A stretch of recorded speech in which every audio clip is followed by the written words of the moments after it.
beloved. I just want to say thank you for being a mentor for me, my homies. We grew up on your music, your art, and all that concrete poetry. So I appreciate you. So Thank you. my question is, where were you in your life when you realized you had a purpose?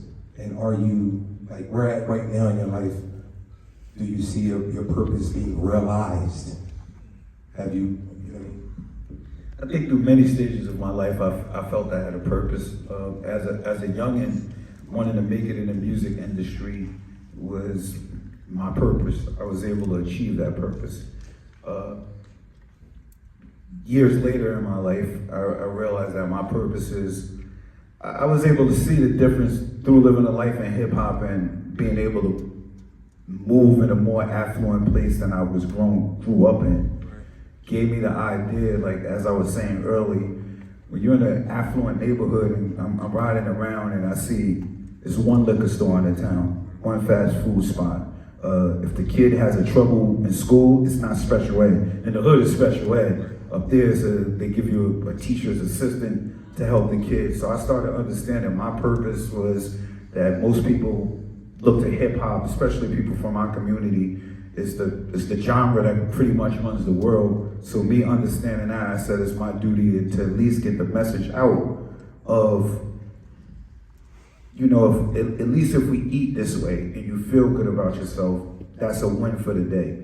You know, on top of that, it was being realistic with myself as a man to understand when, before I made it in rap, I had no problem spending 24 hours on the block. 7 days a week. I go home, take a shower, get back out there, work hard, put in that time. So if you could do something negative 24 hours a day, put that work in around the clock, it's my duty to do the same thing, even quadruple up when it comes to positivity. So I took it as my personal job to start spreading the word on that we need to take care of our bodies and take care of our minds, because I felt I understood this is how a lot of us get caught up. Like you, especially hip hop, you listen to hip hop all day, you want to get outside, you want to get the jewelry, you want to get the chain, the designer clothes, the Beamer, where most people in my hood can't afford a Civic.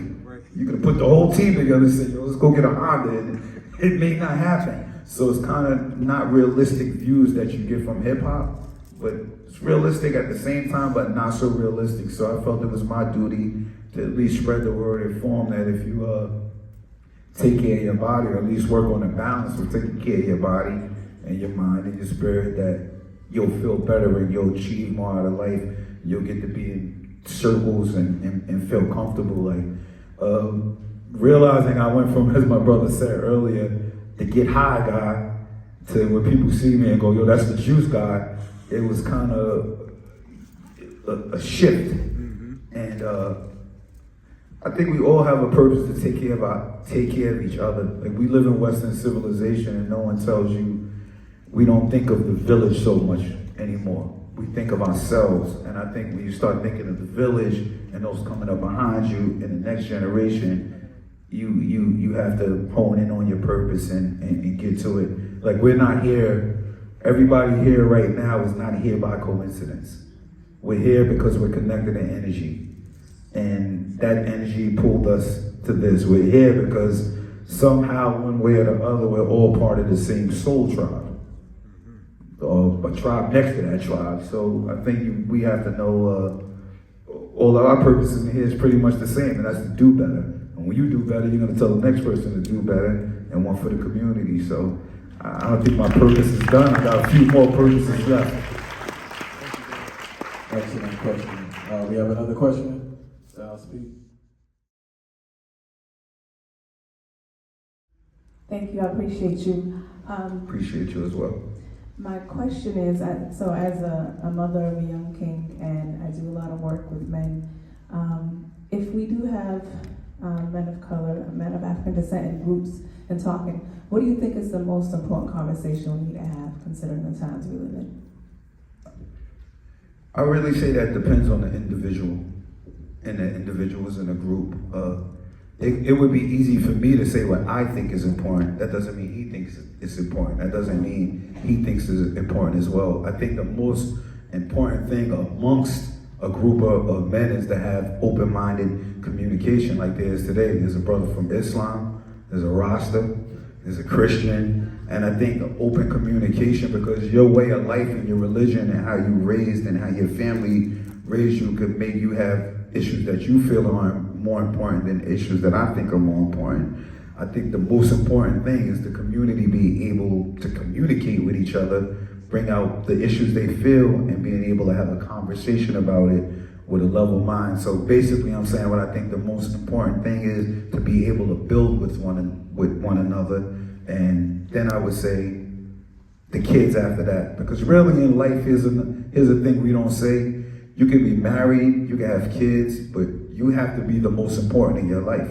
You have to be number one. If I'm not all the way great for myself, I can't be great for you. So that honesty has to come with his issues may not be the ones for me. And I may have to sit back, but I gotta hear my brother out and be able to say, can I help or can I not help? I feel you, here's what I like, here's what I don't like, with respect, dignity, and a clear line of communication. So, but the most, I feel, important thing for all of us would be the youth coming up behind us. So that communication is key and important. All right. Another question? We have some questions back here, Mo. We have one right here. Good afternoon. Thank you for being present. So, like, there's a lot of conversation around like learning and healing and growing with ourselves and with each other. And I find that it's really important that we highlight what that also looks like with the land and healing our relationship with it. And so the work that you do with Pharmacy for Life, I'm sure has really had impacts for people where this was introduced to them in their life. And so work that I do, I use hip hop in order to teach sustainability. And a lot that's happening right now around composting is bringing people to kind of redefining a new relationship to the way that they think about waste, right? Organic waste, food waste, and all of that, and what that means for replenishing the soil. I'm curious for you, what you have found, like, I don't know if there's a testimonial story, but what have you found to be the thing that has been most impactful to capture and inspire people to come to this lifestyle, to this conversation, who are new to it, who have never come to it before? What have you personally experienced? What have you identified as the thing that has been successful to create a space to invite people into new thought and new thinking, especially as like humans sometimes resist change? I would say energy and leading by example. Especially like when you lead by example, everything works a little bit better in energy. Like people come to the juice bar and it's people, I can't speak for ladies, but I know young males and males alone seek camaraderie.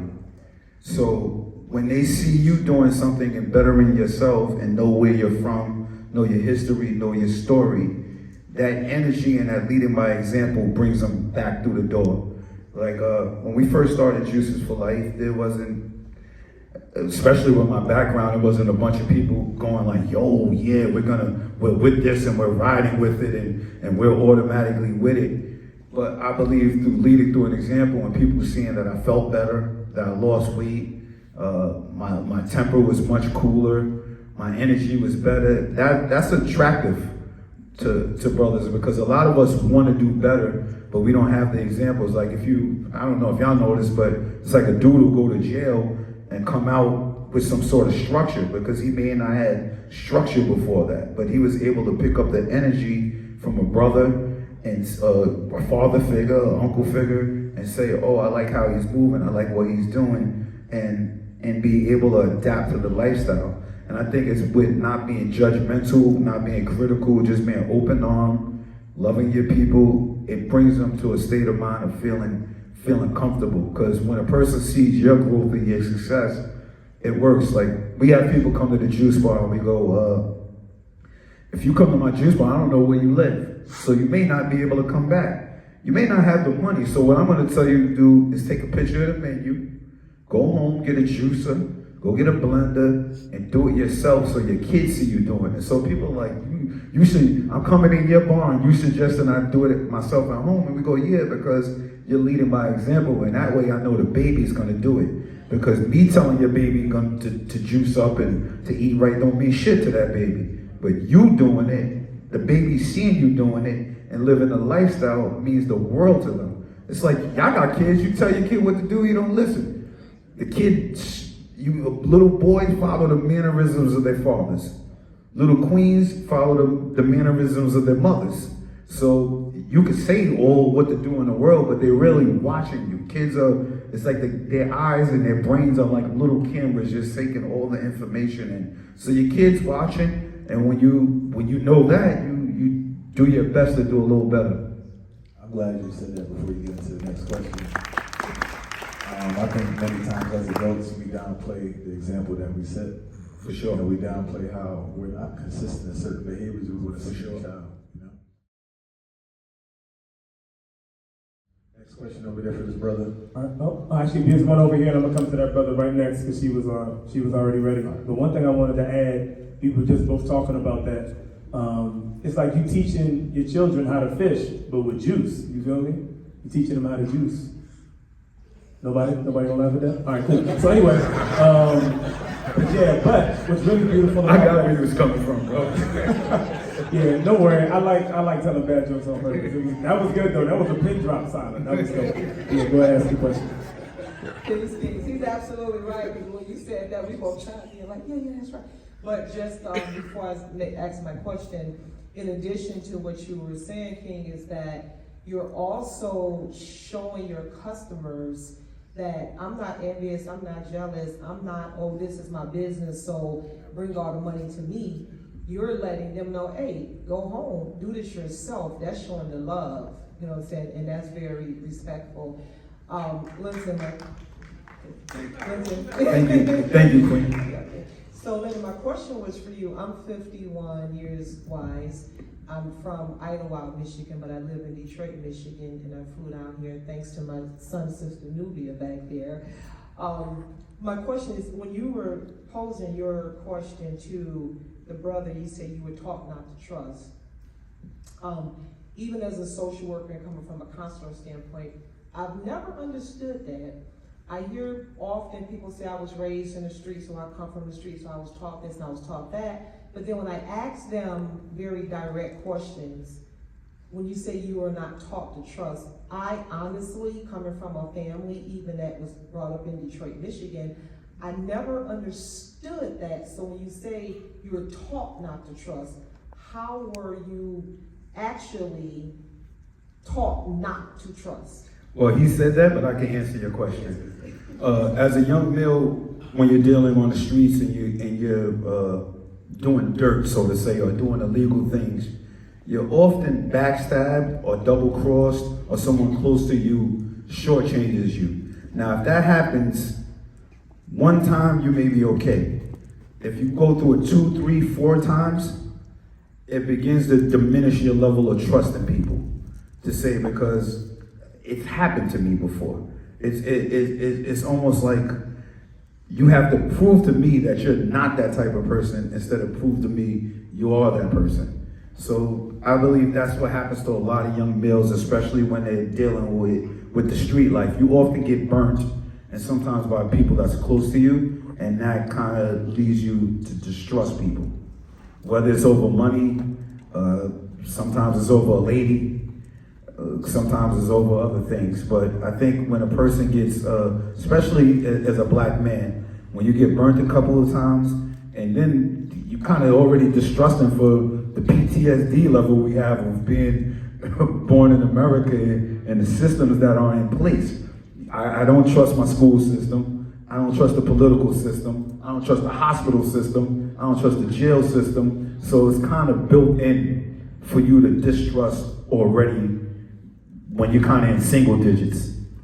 And from a black perspective for males, I'm not saying this doesn't happen to white men, I'm just talking about black males.